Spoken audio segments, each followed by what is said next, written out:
Hey, what's up YouTube? Welcome back to my channel. I'm Steven. Welcome back to EDT, Eau de Treasure.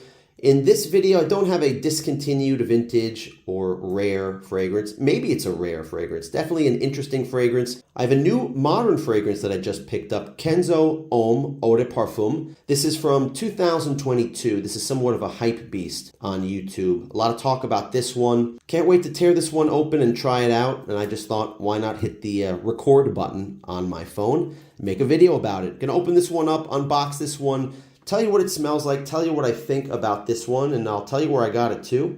Kenzo Homme Eau de Parfum on the Eau de Treasure channel. All right, I got my kindergarten scissors ready. Let's slice this thing open carefully. There we go. All right, kenzoparfums.com. It's kind of cool. This little blurb on the box talks about how the bottle is made of recycled glass, recycled plastic on the cap, and the box is recycled cardboard. So this is supposed to be a freshy aquatic fragrance that has a darker dry down than what you would expect. So let's take a look at the bottle first of all. It's got some stuff on it. This is the cardboard, so we got to brush that off and make this look nice. There we go. How's that? Much better. Okay. It is a nice glass bottle. And it's consistent with the Kenzo theme for the past 30 years. Kenzo bottles are somewhat of a bamboo theme. Plastic cap. Yeah, pretty cool presentation. Let's look at the bottom. This is the big bottle, 110 ml. I can assume that means 2023. So here's the big test. Let's give a spray on the right hand and see what the hype is about. Two big blasts, pretty decent sprayer. Let me tell you what I think about this one. Initial impression. Right away, I'm reminded of another Kenzo fragrance called Aqua Kenzo. And it's not really an aquatic fragrance, but I've talked about that on my channel before, not exclusively, but in passing how I love that fragrance because it's a fresh fragrance that has a hazelnut note. So this one, it's a fresh fragrance. It does open up fresh, but it has kind of an aromatic freshness to it. It's not like Acqua di Gio fresh. It's not like an Alberto Marias type fresh. It's not a sweet fresh, but it's like a smooth, I wouldn't even say creamy fresh. Let's just say it's a smooth floral, a soft floral freshness, but it's not a sweet floral freshness. As far as smell-alikes go, with this one on Fragrantica, there's not a lot. There's the Eau de Toilette Intense version, there's the Marine version, so of course the two in this line they said reminds me of. There's another smell-alike from Marc-Antoine Barrios called Ganymede. There's a Latafa fragrance called Wajoud. Then there is the Isimiake Fusion d'Essai, but I haven't tried that either, so I don't know what this smells like, but it's kind of unique. Here's the Aqua Kenzo I was talking about. And it doesn't have the hazelnut that this has. This one came out like, what, 6 years ago, something like that? And I'm surprised that this one has a resemblance to this one, even though they're both Kenzos.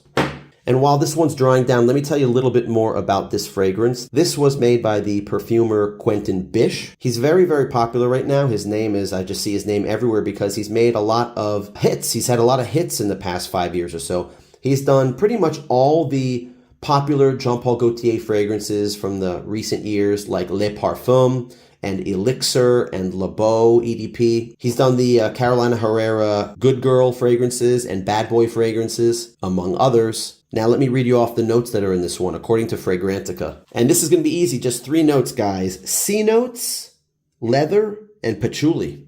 That's it. So it starts off with a fresh, aquatic opening, and then it's supposed to dry down to something more leather and patchouli. Now, I don't have a whole lot of patchouli dominant fragrances. I have this one right here. This is Bulgari Guyane. I've done a video about this one. This was what I wore today, actually. I went out with this one. Really, though, it's the white floral that you notice the most in this one. It's white floral with a base of patchouli. I love this one. This one, I swear, I smelled this all day. I sprayed it on around 10 in the morning, and 5 or 6 p.m. I'm coming home, and I could still smell this on my clothes. But it's not really like that. It doesn't have the white florals of this. It doesn't have the hazelnut of this, but it does have the freshness It reminds me of that. But this one, yeah, this one is really nice. Just a note on how I got this. It's kind of interesting. I had a friend come visit me last week, and she's from South Korea. And I told her about how I like to collect fragrances. And she went online and started looking at different stores, and she looked at the duty-free shop. And I was looking at the websites, and the prices weren't that great, but a couple of them, the prices were fantastic, and this was one of them. I couldn't say no. The price was $44. And I just thought, for something that's hyped, I looked on eBay.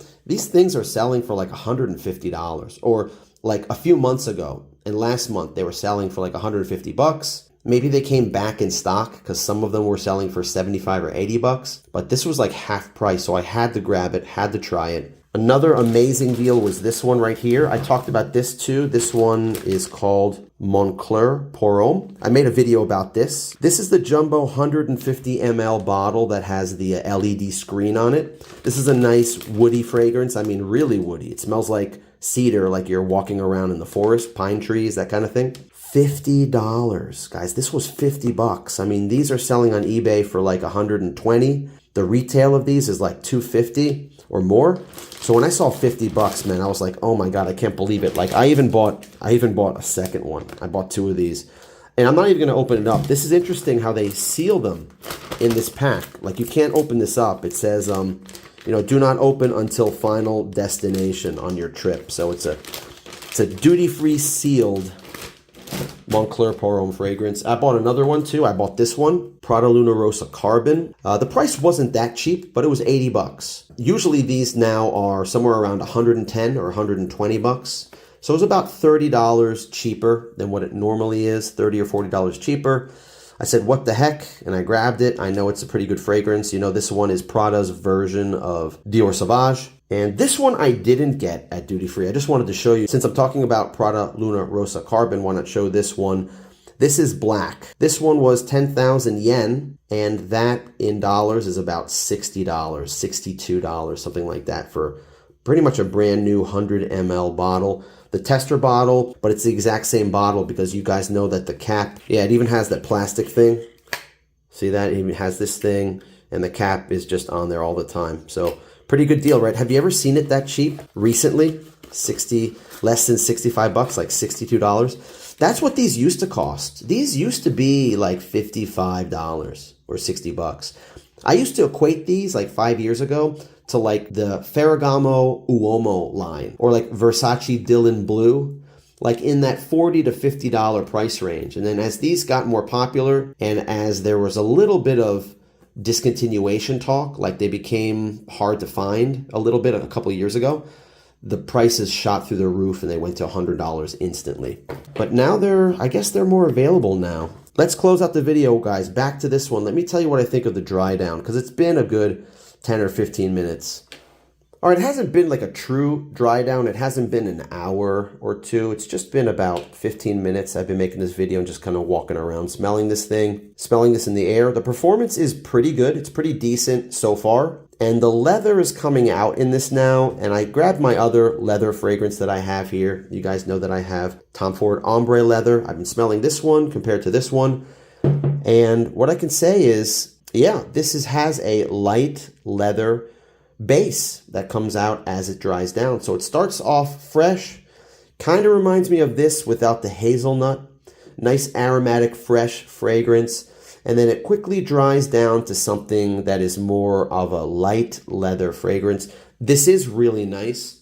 Some people say this is marine and salty. I don't get it that much. I don't get any salty marine notes. I have Bulgari Aquamarine. I'm not going to spray that. That one is, to me, is like the most realistic ocean smelling fragrance that I have. But this is pretty good. I'm glad I got it for $44. This is a steal. If you want something that's really unique and kind of rich and has a light leather dry down behind that opening of freshness, then pick this one up if you can get it cheap. I don't think I would pay over $100 for this. I would pay maybe $75, maybe $80. I don't think it's worth any more than that. It's a new fragrance. I don't think it'll be discontinued. It should come back. Anyway, that's it for this video. I hope you guys liked this review, somewhat of a review for Kenzo Homme Eau de Parfum. If you did, please give me a thumbs up, like the video, hit the like button, and click the subscribe button if you want to see more videos from Eau de Treasure. I usually do discontinued vintage, rare and interesting fragrances. I have a lot of new stuff too, so I do some modern fragrances, I do some odd fragrances. If you want to see more, just check the playlist and check my video tab on the channel. Leave me a comment down below about Kenzo Homme Eau de Parfum. Do you have it? Have you tried it? What do you think about this? Or just say hi down below. I really appreciate it, guys. Thanks for coming.